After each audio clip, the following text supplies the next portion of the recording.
What's up, everyone? I'm Mike Vandermause in our PackersNews.com studio alongside Weston Hodkiewicz. Wes had a chance to speak to a couple of Packers defensive backs, Wes, and we're going to ask you a little bit about that.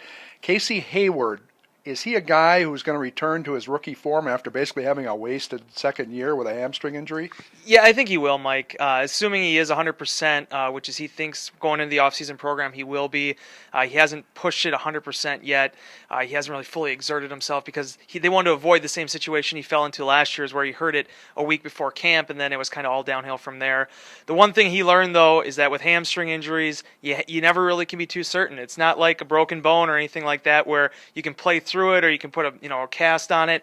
You sort of just have to listen to your body, and he said that's the one thing he took away is that, hey, that extra week or two that you need to recuperate, sometimes that's not necessarily a bad thing if it can save your season. He's going to come back this year. I think he's going to fill into that slot position. I think he'll push Tramon Williams for that outside cornerback island spot, and when it's all said and done, he's a playmaker, and as you and I saw last year, they were really missing those, so I think once he gets back, he can get back up to form. You're always going to have that little bit of a danger there with a hamstring. If you hurt it once, there's always a chance to aggravate it again, but for the most part, I think he'll be ready to go. He said it himself. They're not trying to get him ready for the start of the offseason program. They want to have him ready for the start of the regular season. Wes, you also had a chance to talk to Micah Hyde, and there's been a lot of talk that he's going to move from cornerback to safety. Do you think he's a guy who's ready to play safety? I do. I go a lot with Leroy Butler. I talked with him last week, and he says that he sees a lot of the same signs in Micah that he saw in himself when he first made that move back in 1992. The thing I find most interesting, and it was one of the things I wanted to kind of talk to Mike about, is the fact that everybody just assumes he's going to be a safety. I thought his answer was pretty interesting, how he said, his family's asking about it, his friends. He sees it on Twitter every day.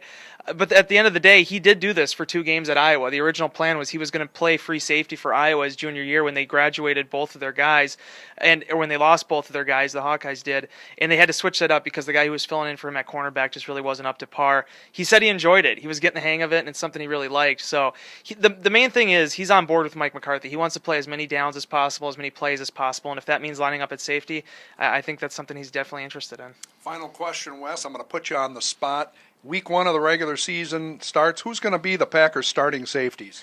I think in the base defense, it's going to be Micah Hyde. I really do. I think even if they would take a Ha-Ha Clinton Dix or a Calvin Pryor, that they're going to give those guys a chance to kind of mature and get, kind of catch their breath. Obviously, you saw the successes of a guy like Nick Collins going in and playing right away, but you also saw the detrimental side of it with a guy like Jerron McMillan who came in and played right away and seemed to just not ever make that next step. So I think if they move Hyde back, that would give them some ability there to kind of have a more veteran player there than sticking in a true rookie next to Morgan Burnett.